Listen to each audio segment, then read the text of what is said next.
நான் எப்பவுமே மோட்டிவேஷன் பண்ணுவேன் அதிகமா. பட் எனக்குள்ள ஒரு கொஸ்டினுங்க, அதாவது எதுக்குமே பிரயோஜனம் இல்லாம என்னங்க, அதாவது படத்துல மட்டுமே வீரவசனம் பேசிட்டு நான் அந்த பர்சனாலிட்டி இந்த பர்சனாலிட்டின்னு படத்துல மட்டுமே காட்டிட்டு சொந்த அதாவது ஒரு பாட்டு எழுதுறாங்க அப்படின்னா அவங்களுக்கு தகுந்த மாதிரி பாட்டு எழுதிக்கிறாங்க. ஒரு டைலாக் பேசுறாங்க அப்படின்னா அவங்களுக்கு தகுந்த மாதிரி படத்துல அவங்களோட பர்சனலை உள்ள கொண்டு வந்து பேசுறாங்க. அதெல்லாம் காட்டிட்டு சார் நீங்க இந்த மாதிரி சினிமால பேசுனீங்களே அப்படின்னு ஏதாவது நெகட்டிவா கேட்டோம் அப்படின்னா அது சினிமா, இது பர்சனல் லைஃப், அதை இதுல ஆட் பண்ணாதுங்க அப்படிங்கிறாங்க. ஸோ ஒரு லீடர் அப்படிங்கிறது எப்பவுமே சினிமாலேயே தேடி தேடி தேடி தேடி பழகிட்டோம். அதனாலதான் இன்னைக்கு வெளியில நல்ல நல்ல லீடர்லாம் இருக்காங்க, கண்ணுக்கு தெரியறது இல்லை. எனக்கு அந்த அதான் அந்த கொஸ்டின் எனக்கு ரொம்ப நாளா என்ன இருக்கு. நடிகன் அப்படின்னா நான் சொல்றேங்க, எந்த நடிகனும் எனக்கு பிடிக்காது.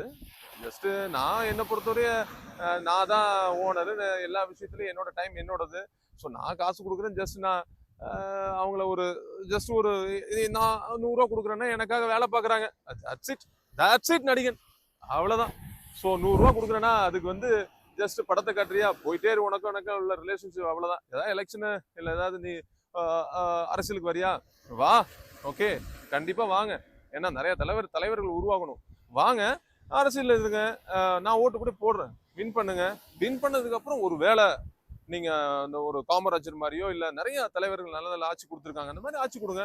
அப்புறம் நான் உங்களுக்கு ஃபேனா மாதிரி நானும் கூட்டத்துல வந்து பாக்குறேன்.